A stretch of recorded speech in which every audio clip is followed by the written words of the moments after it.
ప్రతి ప్రేమ జంట సీతారాములు కాకపోయినా వాళ్ళు గెలిపించడానికి మాత్రం నువ్వే ఉండాలి.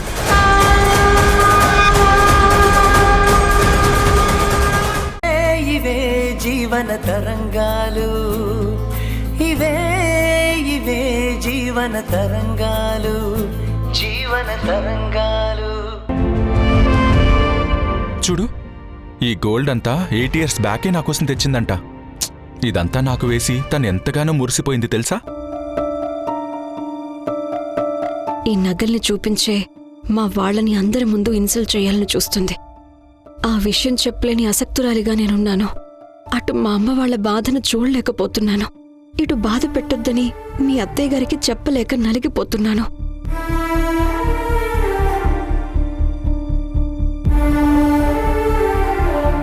నీ గురించి నాలాగే ఆలోచించే వాళ్ళు ఉన్నారంటే నాకు చాలా సంతోషంగా ఉంది కళ్యాణ్.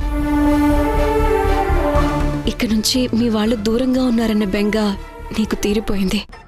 నా బెంగ తీరిపోయింది సరే, కానీ నిన్ను బాధ పెట్టేవాళ్ళు కూడా నీ చుట్టూనే ఉన్నారని నువ్వు గుర్తించలేకపోతున్నావు. అందుకు నిన్ను చూస్తుంటే నాకు చాలా జాలేస్తుంది. దేవిక, ఆ బెంగ మళ్ళీ రిపీట్ అవ్వకూడదు అంటే నువ్వు ఒక విషయానికి ఓకే చెప్పాల్సింది. ఏంటది? కోర్స్ నేను అడిగితే నువ్వు కాదని అనవని నాకు తెలుసు. కానీ ఫార్మాలిటీ కోసం అడుగుతున్నాను. మా అత్తయ్యని ఇక్కడే మనతో పాటే ఉండనిద్దామా?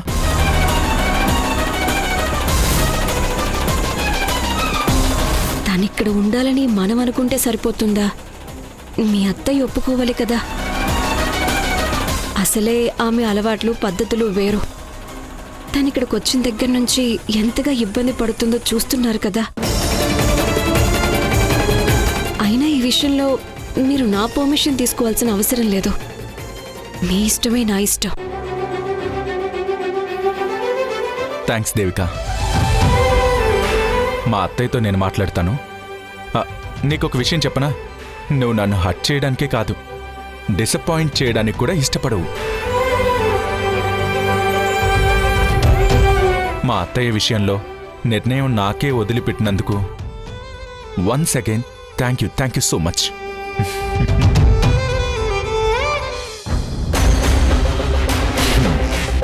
నిన్ను చూస్తుంటే జాలేస్తుంది దేవిక. ఒకప్పుడు నువ్వు చాలా ఇంటెలిజెంట్గా థింక్ చేసేదానివి.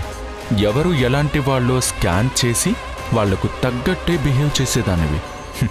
కానీ ఇప్పుడు నా ట్రాప్లో పడిపోయి ఎవరు ఎలాంటి వాళ్ళు పసిగట్టలేకపోతున్నావు. మా అత్తయ్యని అడ్డం పెట్టుకుని నిన్నొక ఆట ఆడుకుంటాను.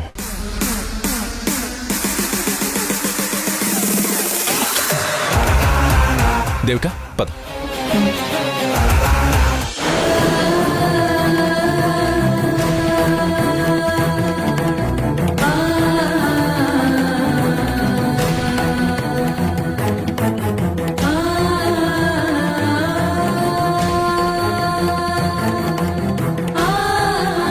ఫోన్ మాట్లాడుతూ ఇక్కడికే వచ్చానే.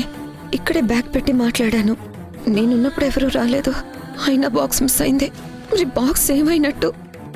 నాకు తెలియకుండా ఎవరైనా బాక్స్ తీసుంటారా?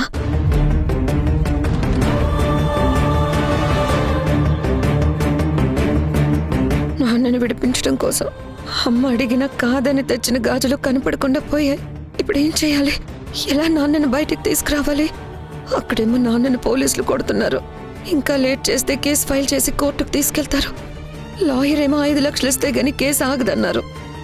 పోయిన గాజులతో పాటు నా ఆశలు కూడా ఆవిరయ్యేలా చేసేవా స్వామి?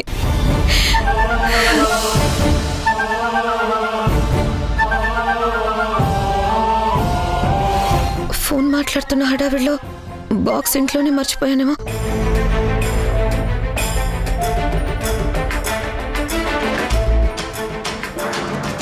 కీర్తి, నువ్వు ఇంట్లో నుంచి బయటికి వెళ్ళి 2 గంటల పైన అయిందని అమ్మ చెప్పింది.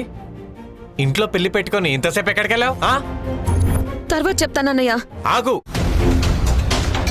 ఆన్సర్ చెప్పకుండా వెళ్తావేంటి? ముందు ఆన్సర్ చెప్పి వెళ్ళు. అన్నయ్య చెప్పాను కదా తర్వాత మాట్లాడతానని. నన్ను వదిలే. అర్థమైంది. ఫ్రెండ్స్ పేరు చెప్పి ఎక్కడో జల్సా చేస్తున్నా మీ నాన్న కోసం వెళ్తున్నావా? జల్సాలు చేయట్లేదన్నయ్య. ఆయన దురదృష్టం కొద్దీ చేసిన తప్పుకి పోలీస్ స్టేషన్లో లాఠీలు దెబ్బలు తిని ఎప్పుడెప్పుడు బయటకు వస్తానా అని ఎదురు చూస్తున్నారు. మాట్లాడవేంటి చెప్పు.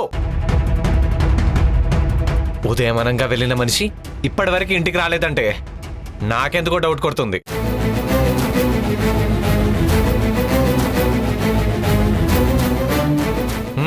కన్ఫర్మ్ నువ్వు సైలెంట్ గా ఉన్నావంటేనే నీ తండ్రి ఏదో కొంపలు కూల్చే పనేదో చేశాడని. ఏం చేశాడో కనీసం ఆ బ్రేకింగ్ న్యూస్ అయినా చెప్పు, విని తరిస్తాం. నాన్న గురించి ఏమీ తెలియకుండా ఏదోదో ఊహించుకొని నీ ఇష్టం వచ్చినట్టు మాట్లాడుకో. ఏంటి మాట్లాడదంటున్నావు? కార్ డెకరేషన్ కోసం ఇచ్చిన డబ్బులతో ఏ చెట్టు కిందో పేకాట ఆడుతూ కూర్చొని ఉంటాడు. అక్కడ బిజీ కాబట్టి ఇంటిని గాలికి వదిలేశాడు. ఆపరా.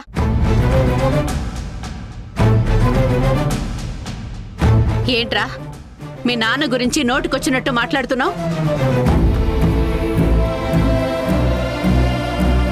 ఇంట్లో బంధువులు ఉన్నారు, వాళ్ల ముందు ఇలా మాట్లాడితే పరువు పోతుందన్న విషయం మర్చిపోయావా? నాన్న ఎక్కడున్నాడని అడుగుతున్నానమ్మా. మనకిష్టమైన వాళ్ళు ఫంక్షన్లో ఉంటే బావుంటుంది అనుకుంటాం. అలాగే మనకి కష్టం కలిగించే వాళ్ళు లేకుంటే కూడా బావుంటుందనే కోరుకుంటాం. అలాగే ఆయన ఇంటికి దూరంగా ఉంటేనే ఇంటికి మంచిది.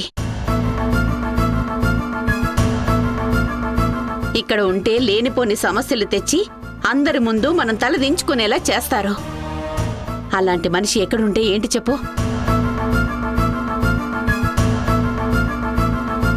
కళ్యాణ్ ఇంటికొచ్చేశాడు.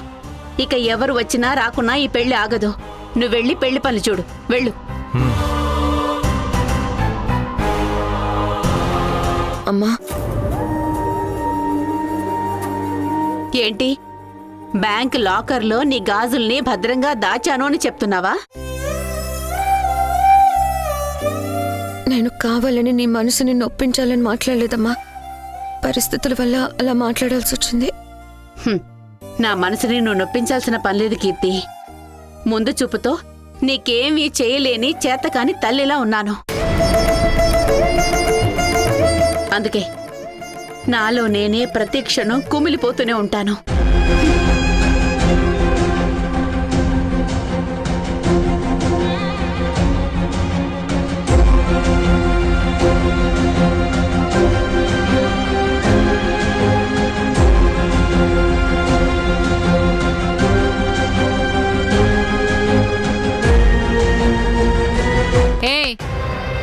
పెళ్లి పనులు చూడకుండా ఇక్కడే విగ్రహంలా నిలబడ్డావు ఏంటి? సాయంత్రం లేడీస్ ఆటపాటల ప్రోగ్రాం ఉంది. వెళ్ళి దేవికని కళ్యాణ్ని రెడీ చేసి తీసుకునిరా. జావ్.